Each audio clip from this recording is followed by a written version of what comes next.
En la pantalla, Ricardo Ravelo, buenas tardes. Hola Julio, buenas tardes. También un gusto ya tenerte de nuevo en la mesa de los jueves. Qué bueno que ya estás bien, recuperado. Y bueno, pues que tengamos muchas mesas interesantes este año a partir de ahora que te reincorporas. Muy Eh, interesantes han sido con las que ustedes han conducido. Aprecio mucho lo que se hizo en ausencia mía. Y bueno, pues vamos para adelante, Ricardo, gracias. Víctor Ronquillo, buenas tardes. Hola, ¿cómo están? Pues me da mucho gusto verlos a los tres, por supuesto, pero sobre todo verte a ti, Julio, recuperado y como dices, vamos para adelante. Eso sí, eso que ni qué. Osvaldo Zavala, buenas tardes. Hola, buenas tardes, querido Julio, qué gusto verte y tenerte de vuelta y sentir ya esa fuerza de tu participación en ya continuamente en tu programa y todo, ¿no? Entonces estamos muy contentos y bienvenido y pues a darle. Sí, sí, sí. Pues vamos a darle para adelante. Pues vamos a iniciar. No se arrebaten la palabra, no se peleen entre ustedes, no hagan tanto, por favor. Así No es que más vamos. poquito, ¿Eh? no más poquito. No más poquito, no, no se queden, al contrario. Saben que aquí pueden ustedes interrumpir, pueden interactuar, todo lo que quieran aquí se vale. Ricardo Ravelo, ¿qué opinas sobre la detención de Mario Marín y toda esa historia larga de protección, de impunidad de este personaje que incluyó una histórica, pues virtual exoneración de la Suprema Corte de Justicia de la Nación en 2007? ¿Cuál es tu lectura de este bueno, tema? Bueno, para mí de entrada te diría, ha resultado sumamente sorpresivo cómo este personaje se mantuvo impune pues, casi 14 años, Ajá. prófugo, sin dar señales de su paradero. Evidentemente que no hay ninguna duda de que, bueno, seguramente durante mucho tiempo estuvo protegido por el poder, por sus amigos empresarios y políticos del régimen anterior, y que bueno, finalmente ante la presión que hizo Lidia Cacho y que bueno, llegó a tener mucha resonancia internacional por la relevancia del caso de la pederastia de la que se le acusa, por las víctimas y bueno, por todo este ruido que se hizo a lo largo de muchos años. Finalmente, pues la autoridad se decidió por capturarlo, y mira nada más que, bueno, capturado en el puerto de Acapulco, donde, bueno, pues parecía que estaba bastante a salvo de cualquier intento de detención. Eh, Seguido se reportaba, ¿no, Ricardo? Que lo veían en tal lugar público, que andaba en sí, tal. Lidia Cacho con frecuencia decía dónde se le podría sí, encontrar, en fin. pero no había voluntad política de dar el paso hacia la captura, hacia la detención. Esto es obviamente claro, ¿no? No lo quisieron detener durante el régimen de Peña, y bueno, quizá en este primer tramo del gobierno de López Obrador, pues se abocaron a ubicarlo y a confirmar su paradero, dónde vivía, etcétera. Y yo creo que con esta captura, pues se reabre un tema que se mantuvo por mucho tiempo detenido, el caso de las víctimas pues de varios personajes del poder, tanto político como empresarial. El caso de Zúcar Curi, que está preso en Cancún, ligado a esta red de pederastia. El caso de Kamel Nassif, que entiendo está en el Líbano, por esas zonas de Medio Oriente, y que pues sin duda va a generar mucha polémica. De hecho ya la está generando con esta detención que pues se exigía desde hace muchos años como parte de esta justicia que Lidia Cacho, entre otros personalidades que han seguido de cerca estas investigaciones, pues habían solicitado al gobierno federal, y lamentablemente pues quedaba impune, particularmente su caso, ¿no? De tortura, de persecución, a raíz de la publicación de su libro, pues tan exitoso en su momento como ahora, Los demonios del Edén, que da cuenta de toda esta red de pederastia ligada al poder, donde se mencionaron muchos nombres, ¿no? Se mencionó a Miguel Ángel Yunes Linares, que bueno, al final del día nunca se le investigó por ese caso. Se habló también de Gamboa Patrón, y de toda una amplia red de gente metida en este negocio, y en estos abusos, ¿no? En perjuicio de mujeres menores de edad en aquel tiempo, porque este caso no es nuevo, es un caso que tiene muchos años, empezó allá como por el 2006 aproximadamente, cuando Lidia Cacho empezó a documentar con base en testimonios, evidencias, cómo estas señoritas de entonces, jovencitas, eran presionadas por esta cauda de políticos y empresarios, que bueno, surgieron muchísimas evidencias de cómo operaba y con qué nivel de impunidad se movían, porque al final de cuentas, pues durante años pasaron desapercibidos para la justicia. Creo que el caso de Mario Marín reabre este capítulo negro de la historia de la pederastia que bien valdrá la pena que las autoridades pues ahora pues procuren justicia y se impongan sentencias ejemplares para castigar estos excesos que se realizan desde el poder. Gracias, Ricardo Ravelo. Osvaldo Sabana, se produce la detención de Mario Marín el mismo día en el que viene en vuelo hacia México extraditado Alonso Ancira, que está en un enredo pasó la noche en una ambulancia, no pisa la cárcel, hay un acuerdo reparatorio, $200 millones que podría pagar él, le piden más, en fin. ¿Qué lectura tiene sobre específicamente el caso de Mario Marín? Y luego platicamos sobre Ancira. Pues mira, yo me sumo a lo que decía Ricardo, ¿no? Es extraordinario pensar que ha pasado más de una década, ¿no? de esta figura prófuga y de todo el siniestro legado del priismo, y del priismo que se supondría que era renovado, ¿no?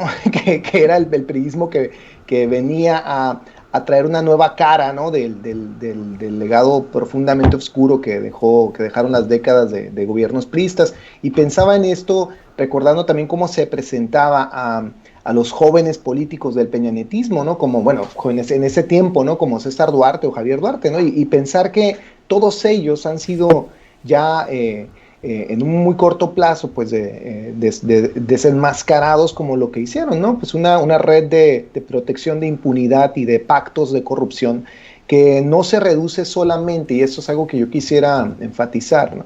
Al caso terriblemente grotesco, ¿no? y obsceno del circuito de pederastia de Mario Marín, sino que a lo largo de toda esta oleada de corrupción, pues lo que vemos es un decaimiento total, un desfondamiento de lo político en esos años, que también llevó, pues, como hemos sabido ahora, ¿no? al saqueo de recursos naturales, ¿no?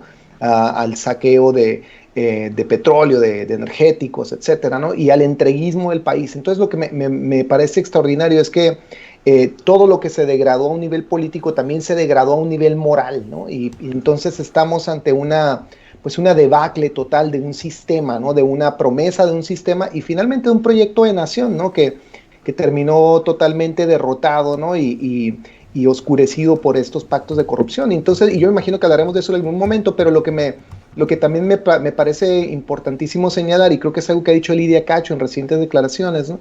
Es que si bien esta detención pues habla de la voluntad política del gobierno de López Obrador de confrontar este legado de corrupción, tenemos que estar atentos a cómo en realidad muchas de estas figuras vuelven, ¿no? Y vuelven a ocupar espacios políticos prominentes e importantes, ¿no? Como será el caso de toda esta de todo este panorama, este retablo de caciques y de gente empoderada del PAN que aún después de haber salido del PAN regresa, ¿no? Hablaremos de eso, me imagino, en algún momento.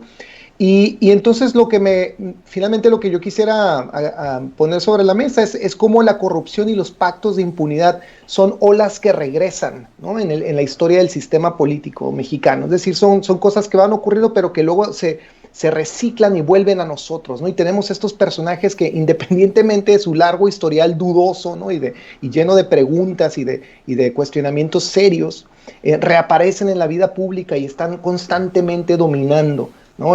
Parte de la discusión, como es el caso posiblemente más nefasto de todos, que es el de Felipe Calderón y su grupo, ¿no? Y me parece, pues entonces, que no podemos, digamos, dejar solo esto en un nivel moral, sino llevarlo a esta cuestión sistemática, política, que me parece que distingue mucho de la dimensión más siniestra y oscura de la política mexicana, ¿no? Gracias, Osvaldo. Víctor Ronquillo, ¿qué lectura tiene sobre este tema de Mario Marín, su detención? Y bueno, a mí me ha preocupado mucho el comprobar los niveles de complicidad o de manejo legaloide de los asuntos, como sucedió en 2007 con la postura de la Suprema Corte de Justicia, que con el voto de 2 ministras mujeres, Olga Sánchez Cordero y Angélica Luna Ramos, impidió que se iniciara un proceso de justicia con argumentos legaloides, pero que me parece que hoy están, a la luz de la historia, reprobados. En fin, ¿qué opinas, Víctor, por favor? Bueno, mira, yo creo que lo primero es que había que ubicar este acontecimiento en el contexto en que vivimos, ¿no? No hay duda de que esto, pues de algún modo, beneficia a la Fiscalía General de la República o a la impartición de justicia por parte del actual gobierno, ¿no? Esto me parece que después del escándalo del general Cienfuegos trae digamos, sube los bonos de la gestión del fiscal. Y por otro lado también, pues permite que nos ocupemos de un asunto que en su momento fue enormemente escandaloso. Y luego otro elemento que a mí pues digamos que me llena de elementos de creatividad y que me permite imaginar cosas y escribir y pensar en una novela. Bueno, es que al final de cuentas es un capítulo de realismo trágico el que Marín haya sido detenido ni más ni menos que en Acapulco y en una colonia que se llama Cumbres de Figueroa, ¿no? O sea, es una perla de la realidad maravillosa, y creo que eso nos tiene que hacer pensar también en lo que ocurre, ¿no? Y qué estamos viviendo en términos de esta realidad y cómo podemos leerla, interpretarla, recrear desde nuestra perspectiva. Un elemento muy importante y que yo quiero destacar es, al final de cuentas, que no podemos olvidar que por lo que se detiene y por el delito que será procesado Mario Marín y además estos personajes que ha mencionado en este interesante recuento del caso que hizo Ricardo, bueno, el elemento y el delito por el que será procesado es la tortura, algo que es fundamental en este país donde sabemos que la práctica de la tortura es sistémica, ¿no? Entonces esto me parece que es un acierto político y nosotros tenemos que reivindicarlo y que exponerlo, ¿no? Lo otro es que no hay duda que esto es un enfrentamiento en donde siempre los periodistas sacamos la peor parte, ¿no?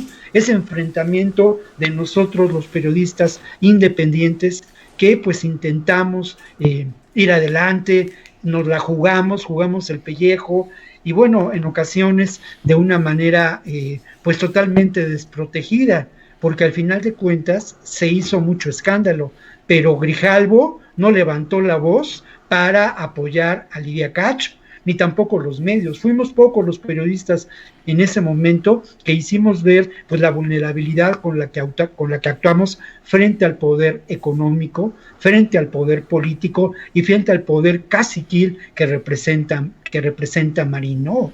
Entonces creo Víctor, que nos acaba de decir Ariel Rosales, que fue el editor de Grijalvo, sí, que ellos acompañaron y apoyaron todo este proceso.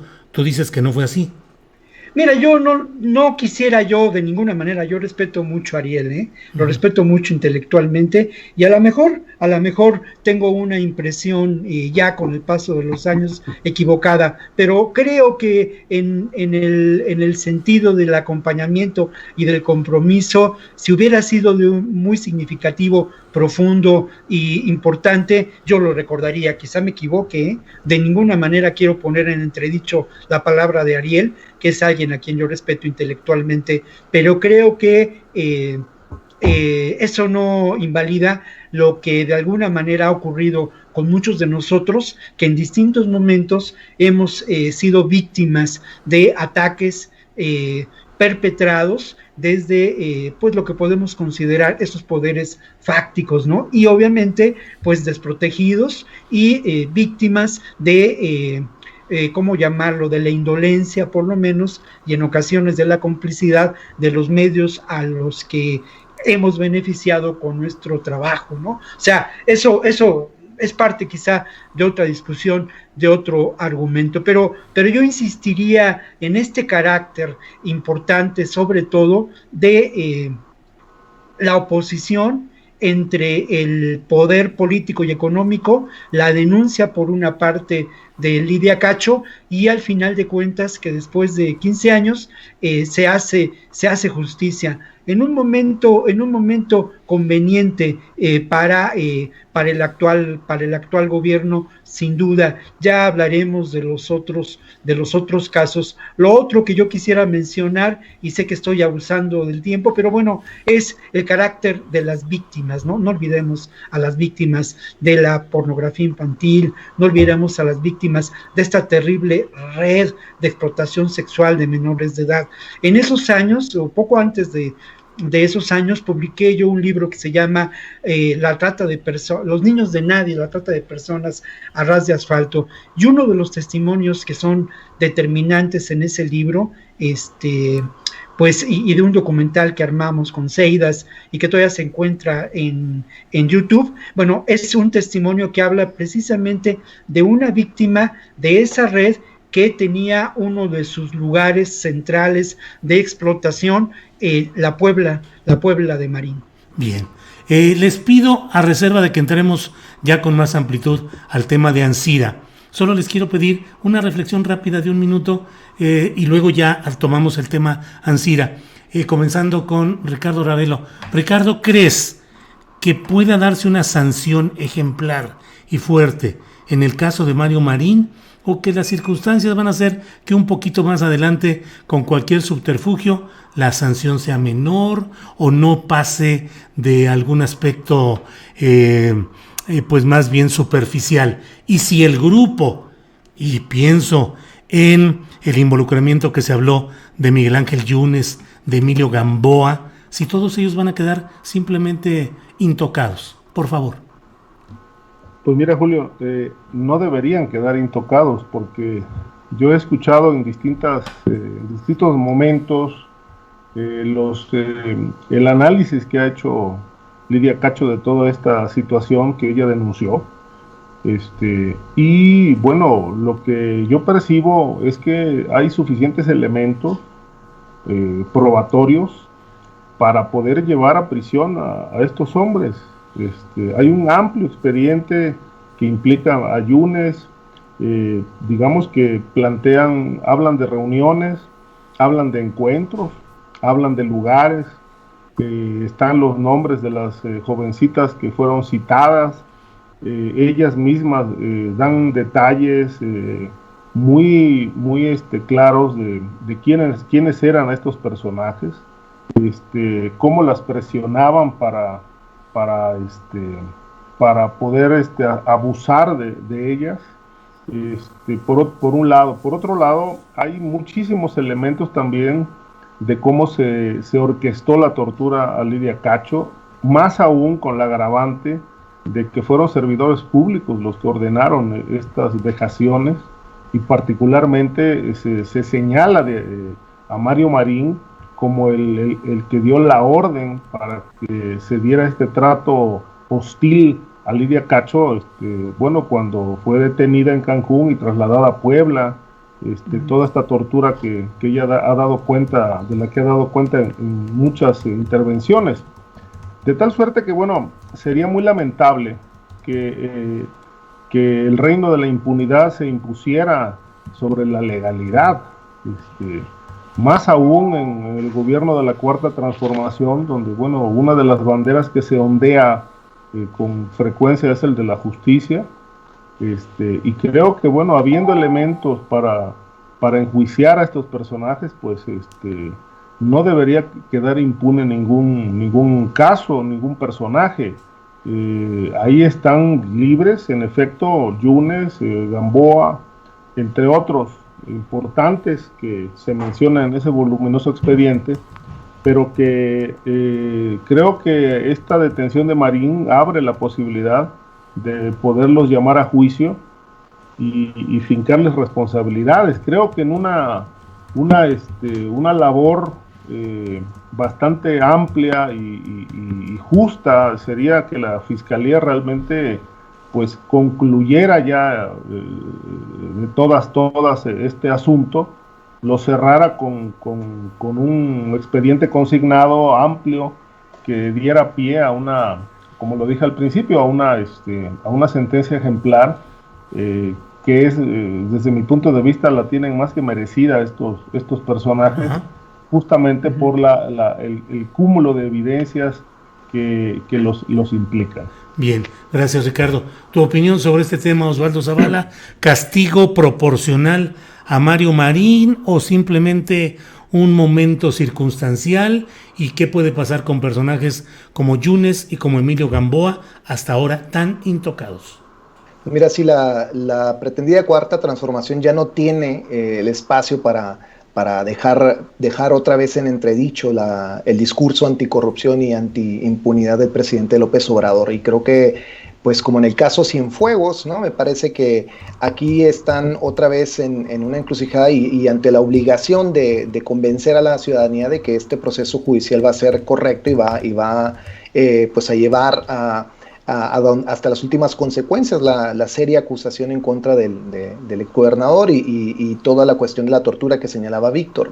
Ahora, creo que aquí hay un agravante todavía mayor con toda la situación de corrupción que involucró también al caso terrible del secuestro y tortura de Lidia Cacho, ¿no? Porque finalmente Lidia Cacho es la que más vocalmente ha dicho, ¿no? Y nos ha recordado que la secretaria Sánchez Cordero, según lo dijo ella en una entrevista, ¿no? La propia Lidia Cacho los traicionó en su momento, ¿no? Traicionó a quienes buscaban justicia y traicionó justamente porque a partir de toda una discusión legalista, ¿no? Pues se retiraron los cargos, incluso se negó el estatus de tortura, ¿no? que reclamaba Lidia Cacho, ¿no? Entonces me parece que no tienen ya este espacio para aligerar el proceso, necesitan claramente llevar el proceso hasta sus últimas consecuencias, y de no hacerlo, pues me parece que una vez más la cuarta transformación pues abdica, ¿no? y va a terminar disparándose en el pie, como dicen acá en Estados Unidos, y dinamitando su propio discurso. Uh-huh. Bien, gracias. Víctor Ronquillo, antes de entrar, de que nos des tu punto de vista sobre este tema, te comento que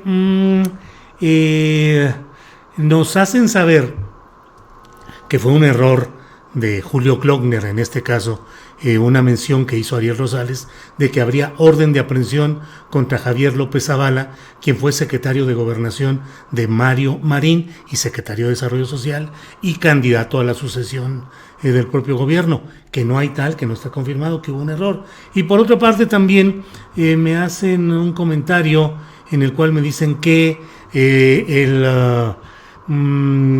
la editorial Grijalbo mantuvo un pleno apoyo con abogados financiados por la editorial Grijalbo, que de no haber sido así, la propia Lidia no seguiría siendo autora en este mismo grupo editorial, y que prácticamente todos sus libros posteriores a Los Demonios del Edén los ha publicado con este grupo que ahora es Random House Mondadori. En fin, son precisiones nada más que tenemos que hacer sobre lo que va sucediendo en un programa activo como este. Sobre este tema del castigo que puede darse a Mario Marín, si proporcional o no, y si se alcanzará con un citatorio cuando menos a Miguel Ángel Yunes y a Emilio Gamboa, ¿qué opinas, Víctor Ronquillo?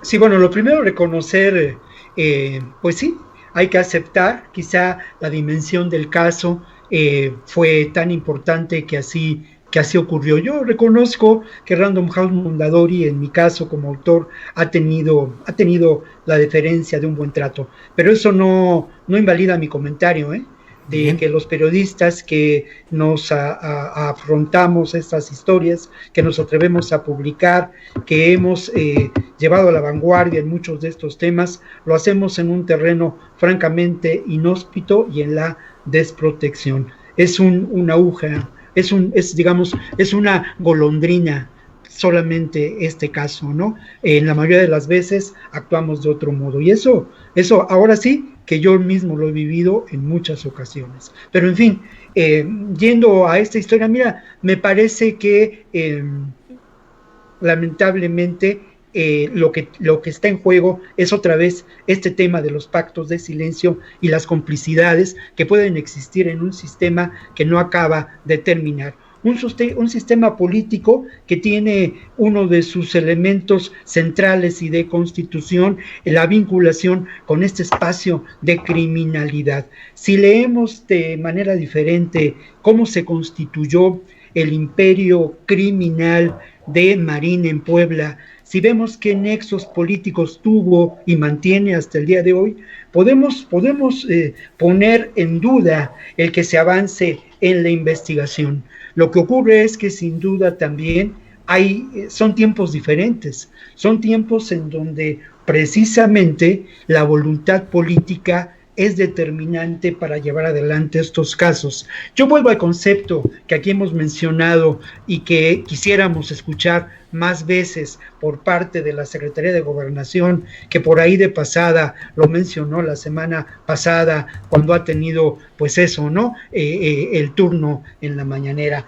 Ella mencionó el asunto de la justicia transicional y decía Osvaldo muy inteligentemente hace, no sé si la semana pasada o la semana anterior, que lo importante en la justicia transicional quizá no sea el llevar hasta sus últimas consecuencias, como dirían los clásicos, y ver tras las rejas a los personajes que has mencionado, sino sí conocer cómo operaban estas maquinarias terribles de corrupción, qué elementos había de alianzas entre el poder político, el poder económico y estas mafias del crimen organizado que tienen que ver sin duda con el tráfico de personas, con la explotación sexual y con, insisto mucho en ello, con la gestión de Marín en esa Puebla, y bueno, los vínculos con el actual poder político de Marín están claros. Fue secretario de gobierno de Bartlett,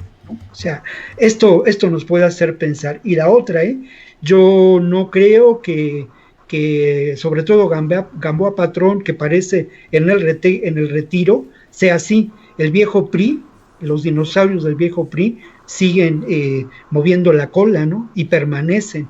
Y no hay duda de que el poder político y económico de Yunes en el sistema político y en el Veracruz amafiado, que ha costado la terrible realidad de pérdidas de vidas humanas, un estado que se ha vuelto una fosa clandestina, no dudo que el poder político y económico de Yunes siga vigente. Y con ello, bueno, pues el reto para el actual régimen, para el actual gobierno que busca la transformación política de este país y con ello abatir la impunidad, pues es mayor. Muy bien, gracias a los tres por nada más un apunte breve final a propósito de lo que dijo Víctor. Estoy de acuerdo en esta parte de la llamada justicia transicional, es decir, conocer el modus operandi de estas mafias con respecto a la corrupción y demás, pero en este caso particular no hay que olvidar que hay víctimas, hay daños, hay perjuicios y que se tienen que reparar. Me parece que sale barato nada más con el hecho de que conozcamos cómo hicieron las cosas. Me parece que llevar a juicio, llevar a prisión a Mario Marín y a todos estos personajes no solamente va a depender de lo que haga la Fiscalía General de la República, sino de la presión internacional que se pueda ejercer con respecto a este asunto, que me parece que al final no puedo negar que es un triunfo de Lidia Cacho, de su tenacidad, de su insistencia a lo largo de tantos años, para que el caso no pasara al olvido, ¿no? Como muchos otros que pues fueron noticia, fueron escándalo y de buenas a primeras quedaron apagados, ¿no? creo que la presión internacional fue clave para llevar a prisión a Mario Marín, y seguramente será clave para que este caso no quede impune. Muy bien. Bueno, sobre este tema, habíamos dicho pues que retomaríamos el tema de Alonso Ancira. ¿De qué se trata? ¿Negociación? ¿Que pague? ¿Arreglo? ¿Venganza de Napoleón Gómez Urrutia? ¿Por dónde la ves, Ricardo Ravelo? Yo creo que, bueno, ya está planteado, ¿no? Es decir, el presidente lo dijo hace algunas semanas, pues si regresa los $200 millones que hay de sobreprecio por la venta de agronitrogenados, una planta chatarra que, bueno, pues es claro que se pusieron de acuerdo ahí más de un personaje, más de un funcionario del gobierno de Peña Nieto para inflar el precio de esta planta. Pues está claro que está el camino planteado, ¿sí? Devuelve el dinero y pues ya no pasa nada, ¿no? Creo que pues falta ver si esta negociación como está planteada se puede concretar. Finalmente, bueno, regresa Ancira Elizondo entiendo que a cerrar este tema, a cerrar las cuentas pendientes, pero el gobierno ya se adelantó, es decir, ya planteó que hay una posibilidad de resarcir el tema, de que esto no termine en un caso, digamos, en un encarcelamiento que ya impidió por ahora Ancira con un amparo, que no termine en un lío que pues al final vaya solamente a ser objeto de una sentencia, no sé si larga o no, que la pueda compurgar, que la pueda ir librando con el paso del tiempo y bueno, y que ahí quede el asunto sin reparar el daño económico que le causaron al erario federal y particularmente a Pemex, ahora que tiene tantas urgencias financieras, pues la devolución de $200 millones pues tampoco le resuelve la agonía financiera que enfrenta, pero bueno, tampoco son despreciables en estos momentos. Yo creo que el tema se va a cerrar con negociación, porque bueno, el primero que puso la carta sobre la mesa fue el gobierno federal, en la voz del presidente de la República, ¿no? Devuelve los 200 millones y entiendo que bueno, el expediente lo tiran al fuego. Uh-huh. Ahora, sí faltan aquí conocer pormenores de toda esta trama de corrupción tejida por funcionarios que hoy no aparecen en este escándalo directamente implicados, como es el caso de Pedro Joaquín Codwell, que fue secretario de Energía en el gobierno de Peña Nieto. Bueno, entiendo que Lozoya tuvo que ver también en este asunto y bueno, pues está en calidad de testigo sin ser juzgado por este caso ni por los otros que se le imputan. Y hay otros funcionarios que ni siquiera han sido mencionados, que fueron clave. El área jurídica fue una de Pemex, fue clave también en el manejo y en la digamos, en el diseño de este esquema fraudulento que le causó un quebranto a Pemex con la compra de una planta que, bueno, por lo que ha dicho Lozoya, todo esto fue aprobado por el presidente de entonces, Enrique Peña Nieto, y él autorizó realmente el sobreprecio, es decir, fue un atraco en despoblado, como se dice comúnmente, porque todos se pusieron de acuerdo para inflar el precio de una chatarra que, bueno, al final del día pues ya no funciona, ¿no? Porque agronitrogenados pues ya no tiene vida en el esquema de petróleos mexicanos, pero que sí dejó pues una herencia de enredos que pues hoy se tratan de esclarecer, pero que particularmente de lo que se trata es de resarcir el daño económico, primero que nada, y después la situación jurídica del señor Ancira. Bien, gracias, Ricardo. Osvaldo Zavala, llega el general Cienfuegos y directo a dormir a su casita. Llega Emilio Lozoya, no pisa la cárcel, ni siquiera para ir a su firma quincenal de testimonio de que sigue sujeto a proceso.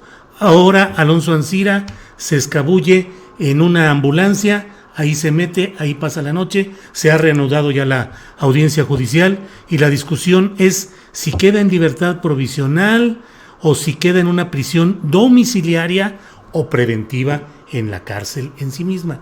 ¿Cómo ves estas cosas?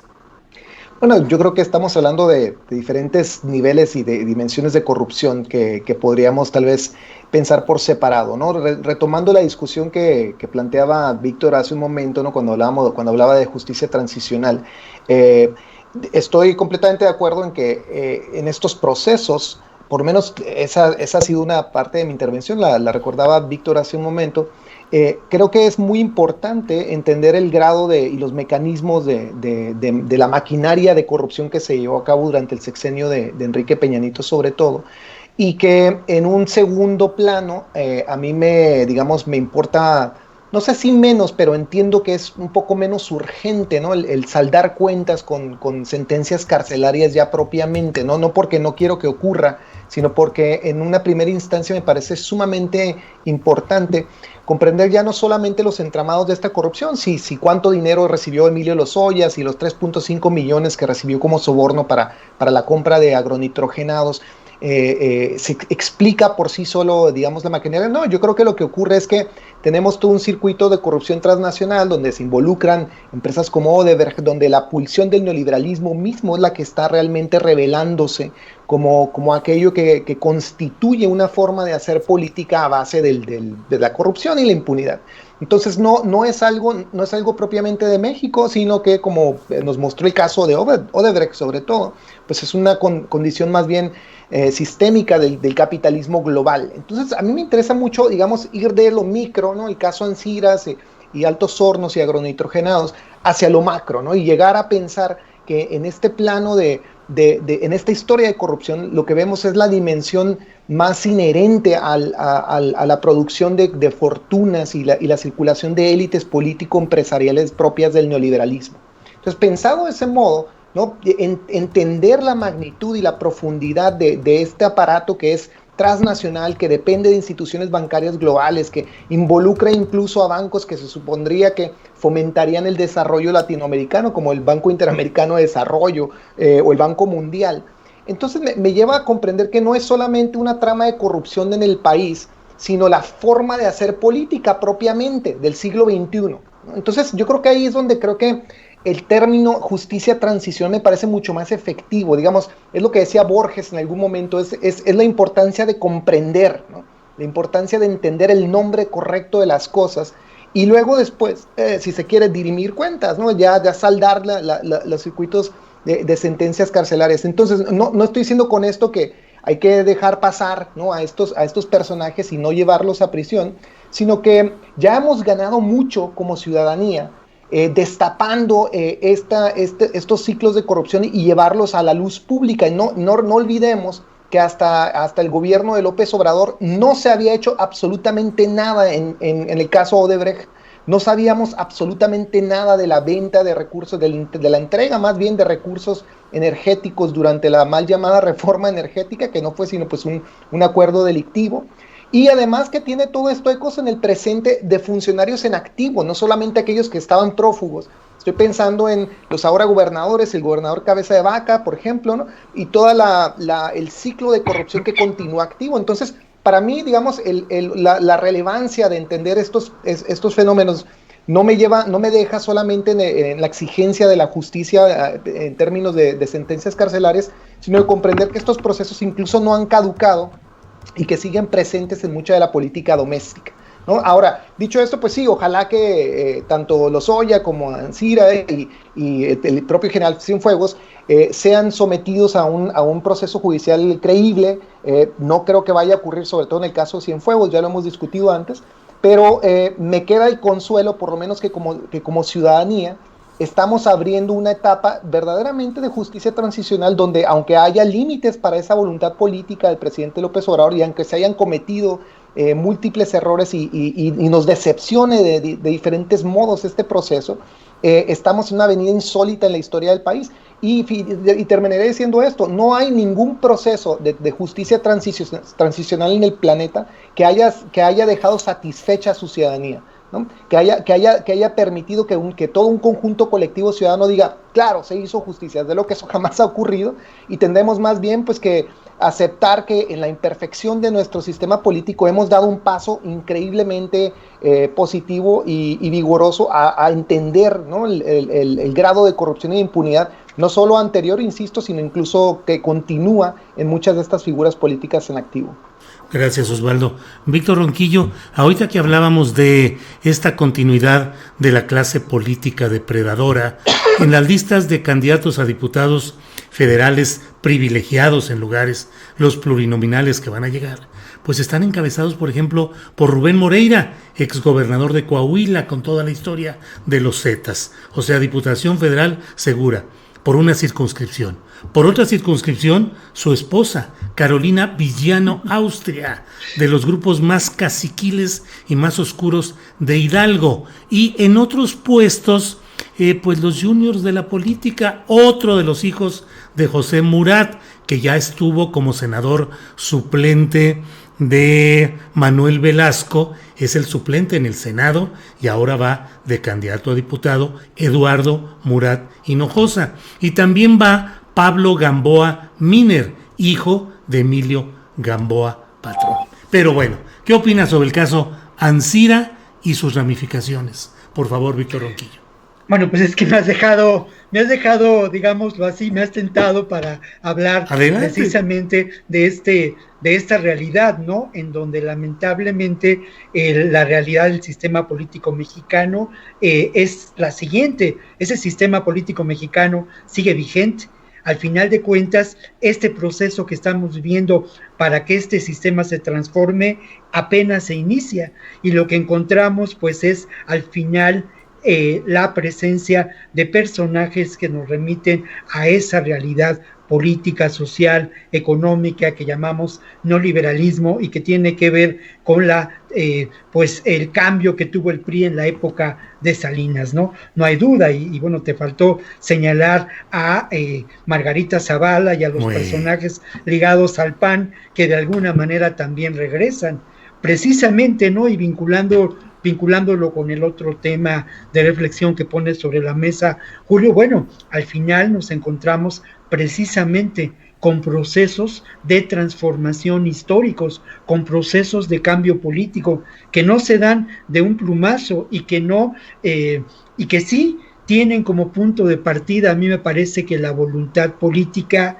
la gestión de un gobierno que busca esa transformación, pero que enfrenta todas estas realidades, todas estas complicidades, todos estos pactos, no solamente de silencio, sino de poder y de intercambios de poder, que enfrenta a estos imperios verdaderamente criminales que se constituyen en los diferentes estados, entidades del país, ¿no?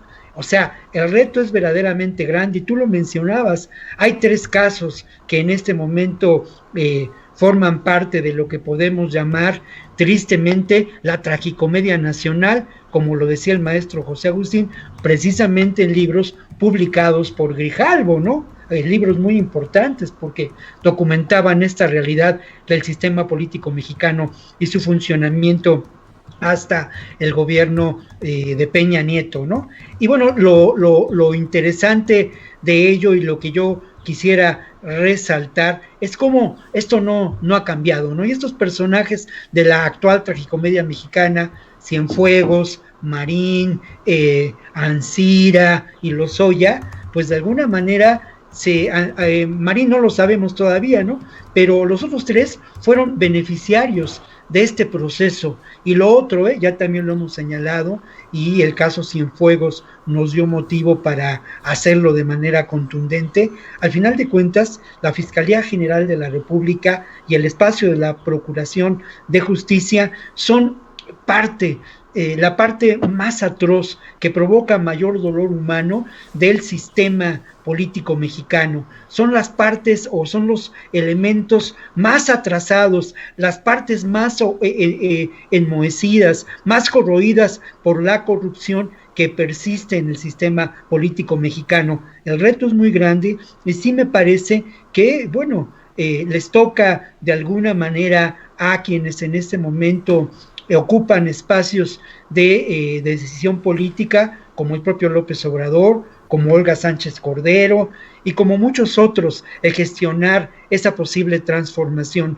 Pero también nos toca a nosotros como periodistas construir y reflexionar esas posibilidades de ir hacia una nueva ciudadanía participativa, activa, hacia una nueva acción por parte de los medios, ¿no? No pensar que de alguna manera corresponde solamente a estas instancias del poder la exigencia y la actuación política, sino que nos toca a nosotros desde diferentes espacios. Espero que esto último que digo no haya sonado demagógico, pero estoy convencido de ello. También por nuestra parte nos toca una labor didáctica, una labor pedagógica y una labor que tiene que involucrar estos elementos de reflexión relacionados con lo que mencionaba Osvaldo, ¿no?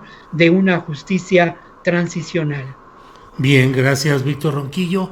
Son las 2 de la tarde con 49 minutos. Ya estamos en la parte final. Podemos seguirle todo el tiempo que queramos, pero bueno, Ricardo, que no se nos escape este tema de Camargo, Tamaulipas. Además, tú has escrito mucho sobre este tema, igual que han opinado nuestros compañeros Osvaldo y Ronquillo.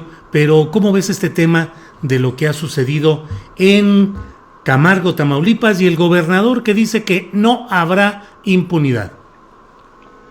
Bueno, una cosa es decirlo y otra cosa es realmente que los hechos, los hechos demuestran que en todos los casos ha habido impunidad, es decir, casos parecidos, similares a lo que vimos en Camargo, a esta masacre de migrantes. Pues bueno, hay que recordar el caso de San Fernando, en 2010, con aquellos migrantes que fueron enterrados en fosas en esa zona. Bueno, pues a la vuelta de una década, un poco más, no hay sentenciados, no se conoce a detalle qué realmente fue lo que ocurrió entonces, como tampoco se sabe la otra matanza de migrantes que ocurrió hace unos 3 años, que fueron bajados de un autobús y luego torturados y asesinados. Y seguramente, como se ha caracterizado el gobierno de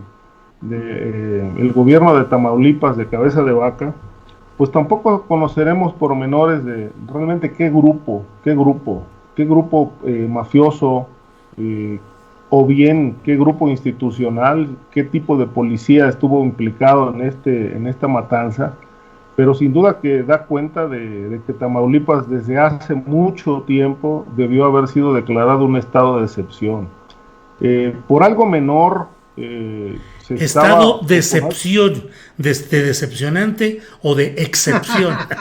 No, excepción, perdón. No, es correcto. Es una broma mía. No, Ricardo. Adelante, por favor. Porque es decepcionante la labor de cabeza de vaca en este caso, pero por ejemplo, por una situación similar, recuerdo que cuando aquella violencia atroz que atenazó a Ciudad Juárez, pues se llegó a plantear que se iban a desaparecer poderes en Chihuahua, ¿no? Se llegó a discutir mucho de que era necesario que la federación tomara el control del Estado ante la incapacidad de las autoridades locales. Y bueno, esta situación la vemos hoy verdaderamente en carne viva en Tamaulipas, con esta guerra de grupos. Camargo, para tener claro, Camargo es la zona de conflicto quizá más incendiada en Tamaulipas, porque es donde confluyen la mayor parte de los grupos criminales que están en disputa por la frontera chica, por este control territorial y a su vez por el control del tráfico de drogas hacia Estados Unidos.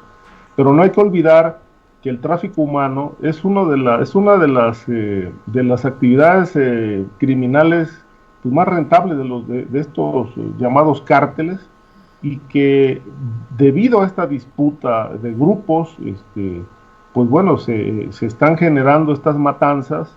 Hay algunas hipótesis que apuntan a una venganza, a una rivalidad entre grupos antagónicos ahí en Tamaulipas, que por arrebatarse el negocio del tráfico humano, que para ellos es muy rentable, ¿no?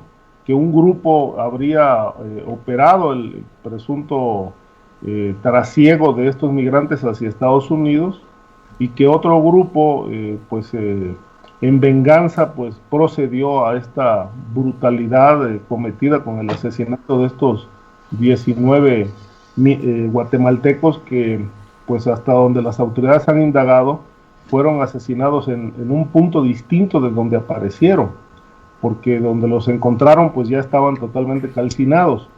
Entonces creo que esto da cuenta de qué es Tamaulipas, pero también da cuenta de que pone en claro que estos casos van, estos casos vienen, se repiten, son atroces, nos impactan y luego pasan al olvido. Y con ello también pasa al olvido la justicia y las investigaciones. Por ejemplo, aquel caso de ejecución extrajudicial en la que estuvieron implicados agentes estatales de Tamaulipas, pues hoy es olvido, hoy no sabemos realmente qué pasó con aquellos policías que fueron señalados de haber participado en esta ejecución, disfrazando de militares a civiles con el objeto de justificar haberlos asesinado como parte del crimen organizado. Entonces, es un lugar, entiendo, plagado de impunidad, pero lo que me llama la atención también es que no hay voces en este momento, ni a nivel federal ni a nivel local, que estén insistiendo en que realmente se imponga la justicia. Los casos se denuncian periodísticamente, la prensa cumple con la labor de informar, nosotros lo comentamos, le damos vueltas, analizamos, se publican opiniones, etcétera, etcétera, pero al final del día esto queda sepultado en el olvido, por desgracia, ¿no? Y creo que, bueno, este caso, aun cuando el gobernador se ha comprometido a que no habrá impunidad, pues no deja de ser parte de la retórica tan desgastada que ya hemos escuchado por décadas, porque al final del día nada más hay que hacerle el recuento a cabeza de vaca de cuántos casos realmente de este tipo siguen impunes y archivados en la Fiscalía Estatal, ¿no? Gracias, Ricardo.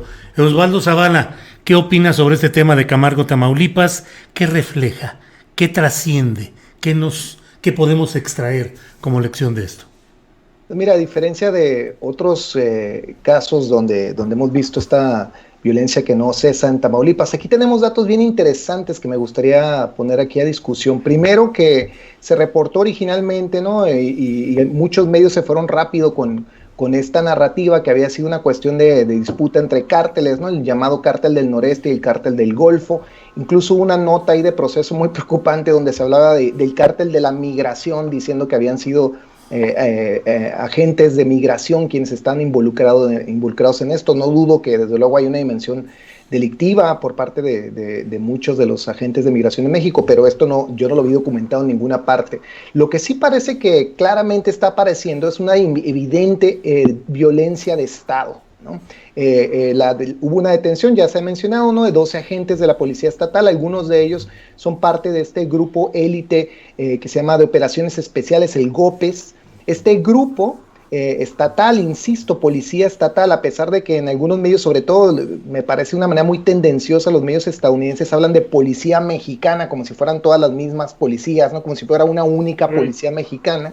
Este grupo fue entrenado en Estados Unidos, un grupo entrenado en Estados Unidos con una enorme capacidad de movimiento, de movilización y de atención supuestamente reactiva a ciertos eventos. Estaba viendo un poco de cómo funciona este grupo, y son unidades de 25 elementos que tienen también toda una dimensión de inteligencia y de operatividad. Son alrededor de 150 agentes los que participan en este grupo, y de lo que se apreciaban cuando fue anunciado, ¿no?, por el comandante del grupo, es que precisamente tienen una capacidad de respuesta muy rápida, ¿no? Tienen base en Reynosa y en Ciudad Victoria y se pueden mover muy rápidamente. Y con este entrenamiento pues nos habla obviamente de un grupo con una capacidad de fuego tremenda.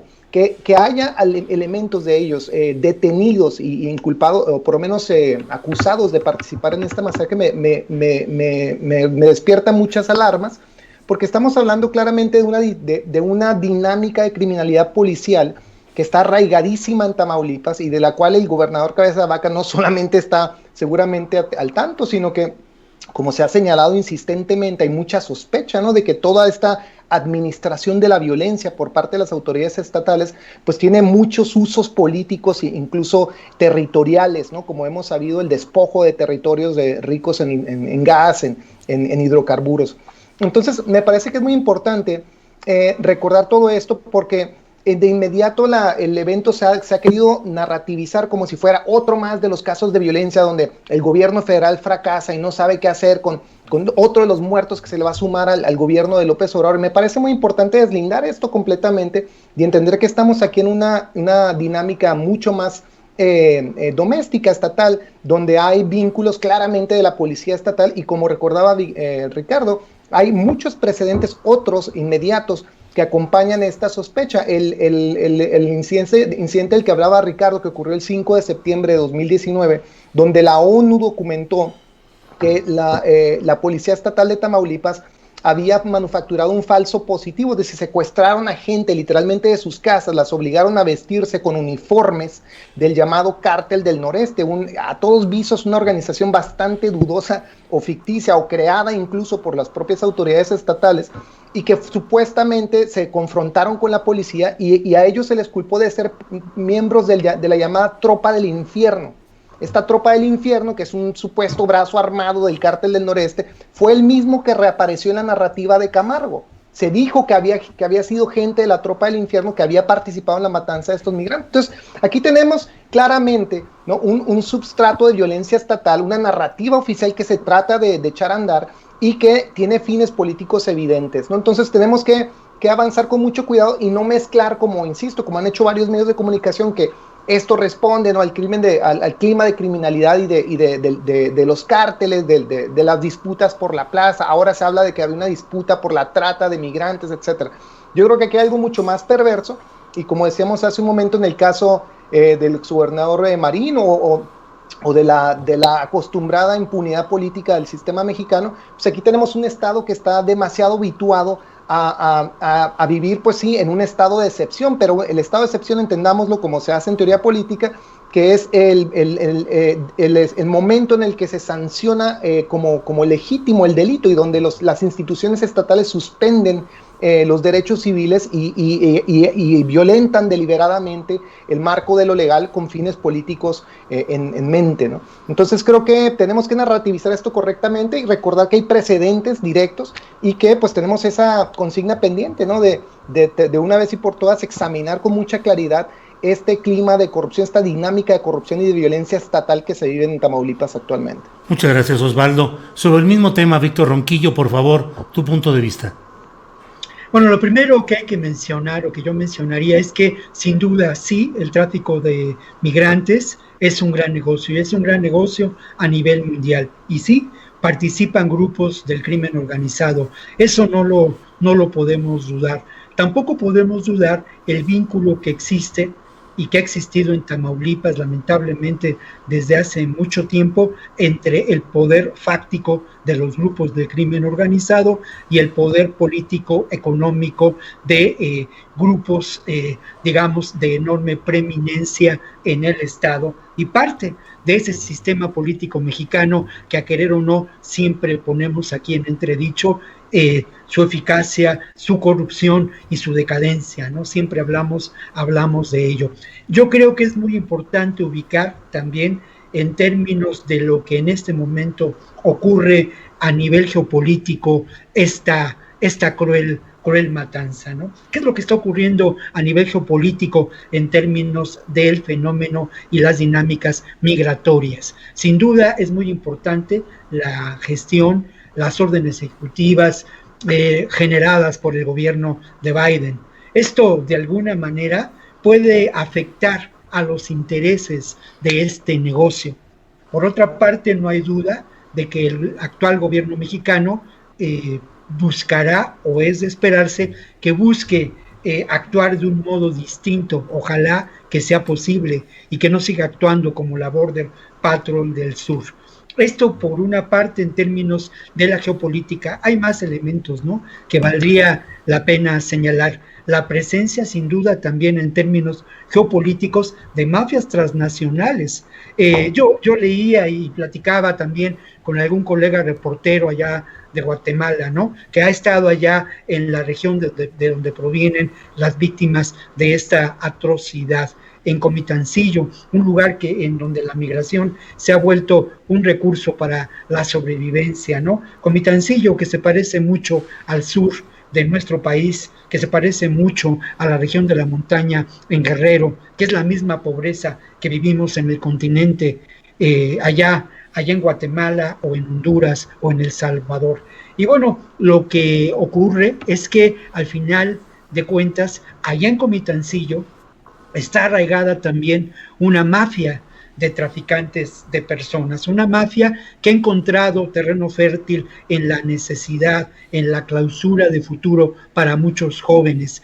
No hay que olvidar que la mayor parte de las víctimas son jóvenes, muchos de ellos jóvenes indígenas. Comitancillo es una zona indígena allá en Guatemala.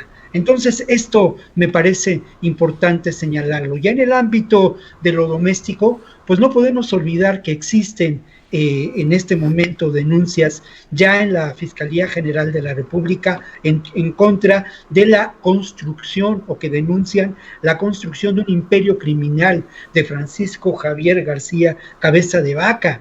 Un imperio criminal que está ligado a su poder político y que se inicia con su vinculación a los amigos de Fox, que pasa por su presencia como alcalde de Reynosa y que de alguna manera en ese imperio criminal participan estos grupos del poder fáctico ligados al crimen organizado.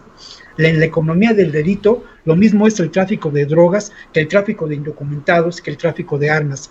Y la corrupción no solamente se da de este lado de la frontera, sino se da del otro lado de la frontera también. Bien.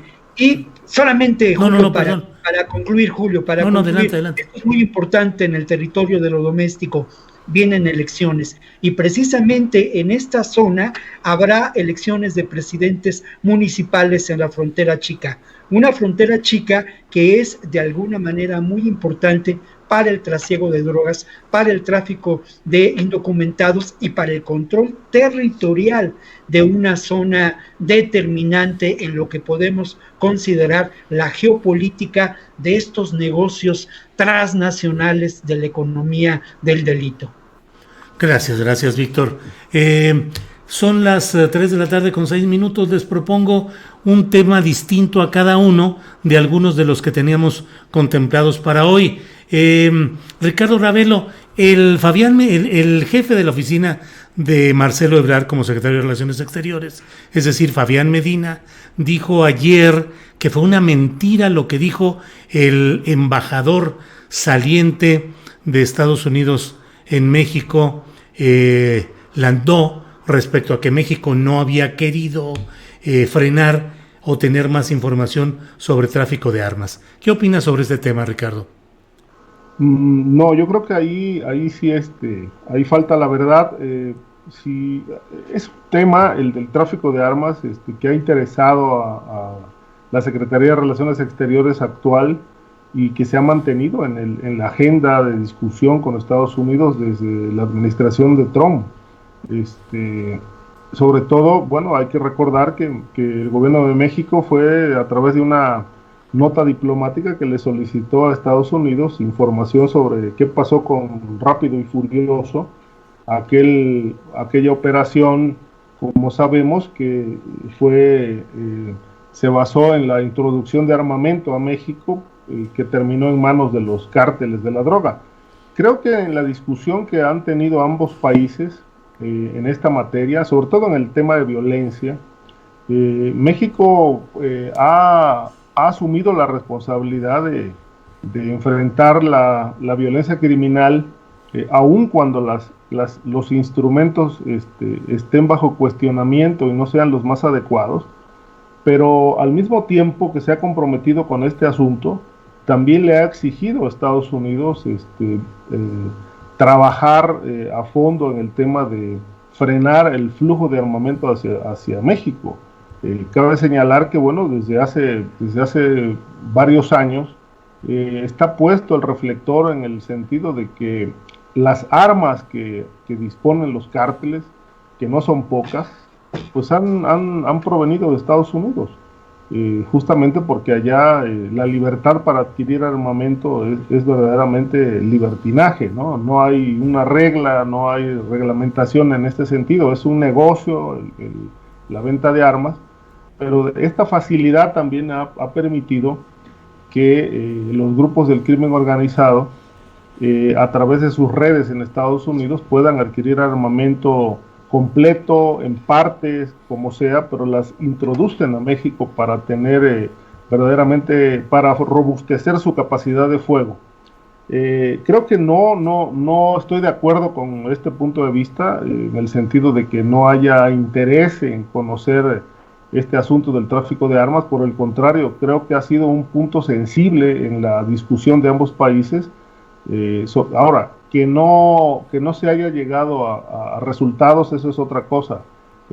Habría que cuestionar y analizar realmente qué han hecho en materia criminal por parte de México y qué ha hecho Estados Unidos en materia de frenar este flujo de drogas, independientemente de los resultados, si son buenos o no.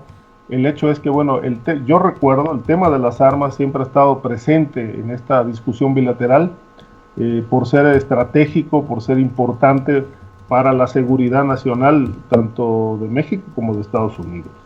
Bien, gracias, Ricardo Ravelo. Otro tema, digamos, suelto, y en este tema creo que nos puedes ayudar, Osvaldo, es el relacionado con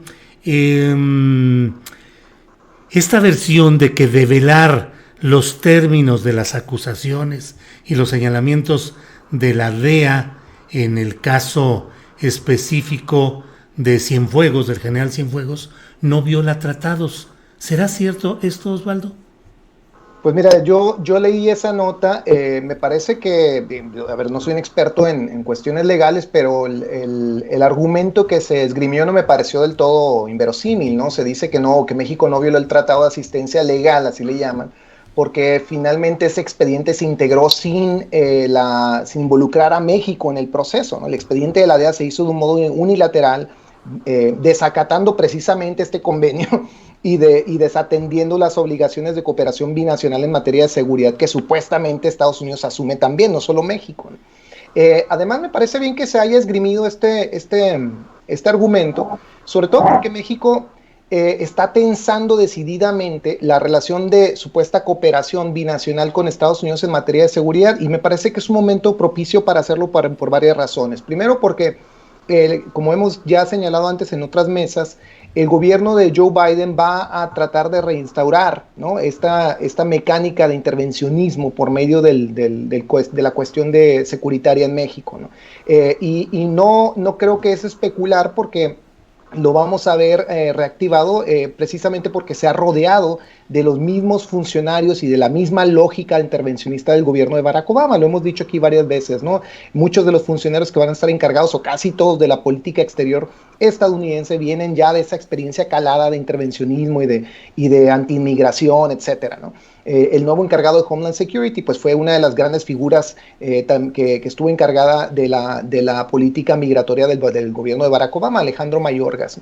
Entonces creo que tenemos ahí un claro boomerang de esta política intervencionista en materia de seguridad nacional, y que creo que correctamente el gobierno de López Obrador anticipa.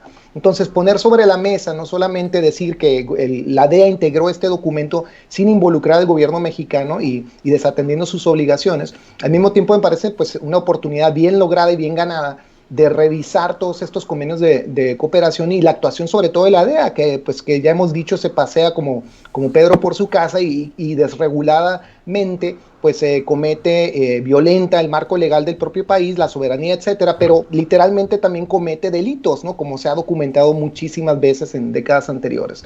Y pensar en todo esto también en la cuestión del tráfico de armas, pues me parece otra cara más de la problemática supuesta relación de cooperación entre ambos países. Estados Unidos simplemente no está seriamente interesado en atajar el tráfico de armas, ¿no? Nunca lo ha estado, y pensar que Estados Unidos obra de buena fe, pues es absurdo e ingenuo, ¿no?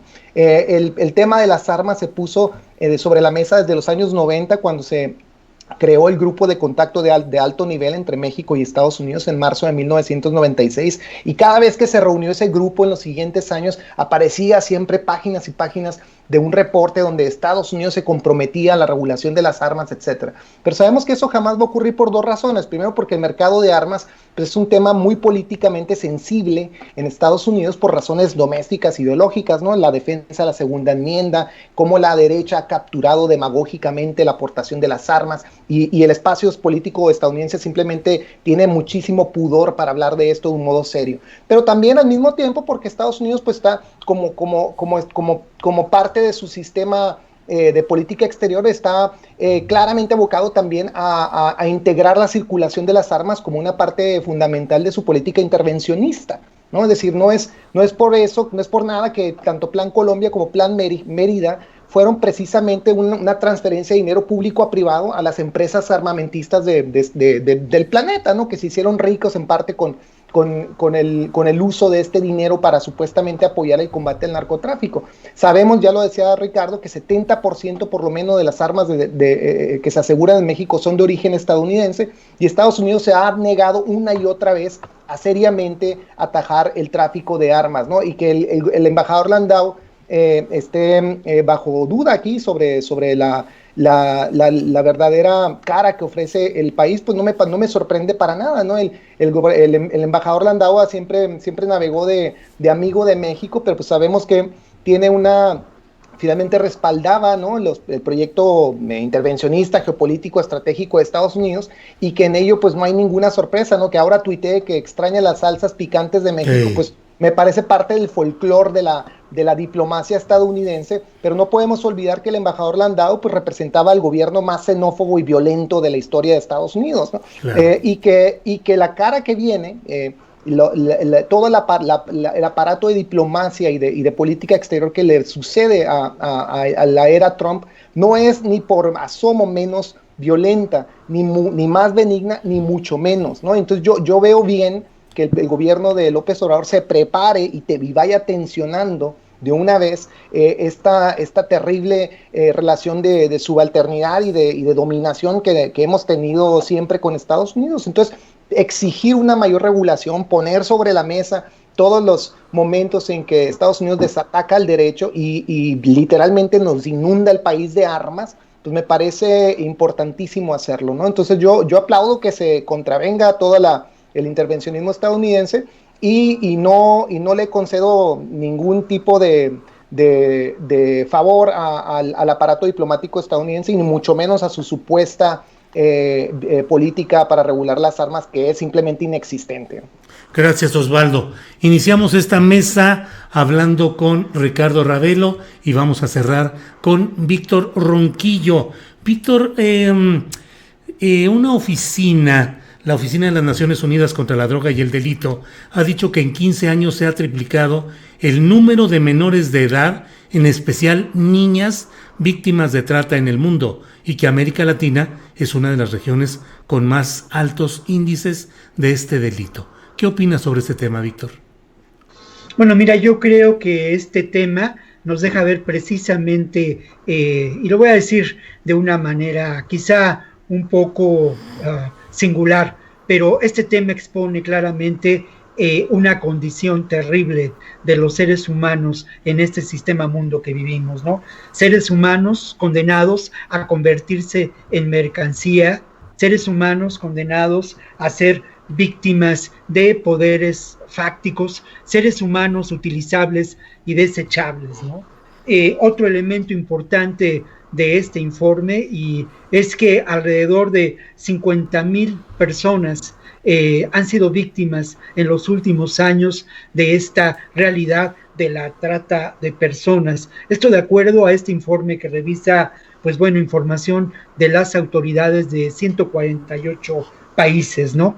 Yo quisiera traer este tema, y me ha tocado cerrar esta charla que hemos compartido hoy, traerlo precisamente a la realidad de los temas que hemos discutido, ¿no? ¿Qué tiene que ver el tema de la trata de personas con el caso Marín? Bueno, pues es evidente, ¿no? Al final de cuentas, este fue el resorte del negocio, el resorte económico que generó esta dimensión terrible de una tragedia humana.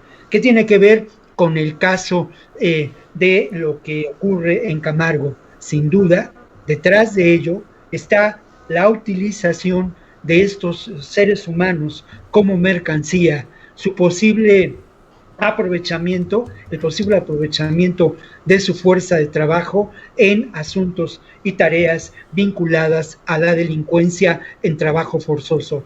Es interesante mencionar que el 50% de las personas que en este mundo son víctimas de la trata de personas son mujeres, y un alto porcentaje de ellas son menores de edad. Esto ha aumentado de manera terrible, pero otro porcentaje importante, el 20%, son hombres que son utilizados para el trabajo forzoso. Hay una línea de investigación en torno al caso Camargo que tendría que llevarse adelante. Esta línea de investigación tiene que ver también con un tema que pues lamentablemente sigue vigente en nuestro país, y es un tema que nos remite a la crisis de derechos humanos que sufrimos como resultado de la llamada guerra del narco, los casos de desaparición. Quizá hay una línea de investigación que tendría que seguirse en torno a esto, ¿no? Y sin duda, esta línea de investigación nos llevaría a pensar en lo que podría ser, como diría mi amigo Osvaldo, una narrativa de Netflix, una narrativa a modo de el espectáculo de estas realidades, pero bueno, la hipótesis que por ahí han manejado algunos colegas de Tamaulipas, de la utilización de estas personas que han sido asesinadas, incineradas de manera muy cruel, y que esto ha ocurrido ya, y también hay casos documentados periodísticamente de ello, de la utilización de migrantes como mulas para trasladar droga al otro lado, en ocasiones víctimas también de lo que puede considerarse asaltos en esas rutas de extravío, en esas brechas perdidas para pues quedarse con la droga y comercializarla. El tamaño del infierno no lo conocemos, el infierno es horroroso y es terrible, y esto tiene que ver con estas realidades y sin duda con este crimen que de alguna manera es un crimen terrible, ¿no?, del momento que vivimos. Alerta a la UNODOC, y esto es muy importante también señalarlo, y con ello cierro este comentario, que precisamente en época de la pandemia, el delito de la trata de personas puede encontrar una mayor dimensión. ¿Por qué razón? Porque ahora muchos se encuentran en condiciones de vulnerabilidad, de manera digamos, destacada cruelmente, los migrantes. Muy bien, pues muchas gracias a los tres. La verdad es que nos quedó pendiente, a ver si en la mesa próxima lo podemos abordar. ¿Cuál es la responsabilidad histórica de un grupo político como fue el de Calderón en Los Pinos, que ahora regresa por Acción Nacional, y que pues muchos de sus personajes pues están relacionados con todo este mundo de la delictividad política, la promoción de la guerra contra el narcotráfico, y ahora pues regresan personajes de ese lado de México Libre? Se propone a Roberto Gil Suart, chiapaneco, abogado. Se habla también de que podría ser candidata Luisa María Calderón, michoacana, acusada por Jesús Lemus de relaciones con la tuta, Juan Manuel Alcántara, que fue su procurador de justicia federal, michoacano también, en fin, Santiago Krill, no de México Libre, sino del PAN, con toda la relación con los casinos, en fin, se nos escapa por esta ocasión, pero ya tendremos la oportunidad de verlo más adelante. Por hoy, gracias Ricardo Ravelo. Muchas gracias, Julio, agradezco mucho la oportunidad de estar aquí, y bueno, pues un saludo también a Osvaldo y a Víctor por acompañarnos. Muy bien, gracias. Osvaldo, muchas gracias. Muchas gracias, Julio, y después de esta lista que nos diste de toda clase política que regresa. Recuerdo a nuestro querido Carlos Monsiváis para documentar nuestro pesimismo, ¿no? Pues sí, hombre, pues sí. Así Pero están muchas las gracias. cosas. Y eso Gracias que por no todos, analizamos saludos, Ricardo. los demás partidos que andan por las mismas. Bueno, gracias, Osvaldo. Gracias a ustedes. Víctor Ronquillo, muchas gracias. No, muchas gracias a ti, Julio, me da mucho gusto. Y bueno, sin menosprecio, menoscabo a lo que hicimos en tu ausencia, sin duda le imprimes un carácter especial y haces crecer mucho el contenido de esta mesa, porque eres un muy buen periodista y un promotor también, y vale la pena decirlo, de la libertad de expresión y del derecho a la información, Julio. Entonces, de verdad, esta mesa, con todo respeto, sin menoscabo a lo que hicimos, creció mucho con tu presencia, de verdad, y no es coba, mi querido amigo, no es coba, de verdad. Eres muy amable, lo agradezco, y este es un programa compartido en equipo. Muchas gracias y nos vemos la próxima semana. Gracias a los tres. Gracias.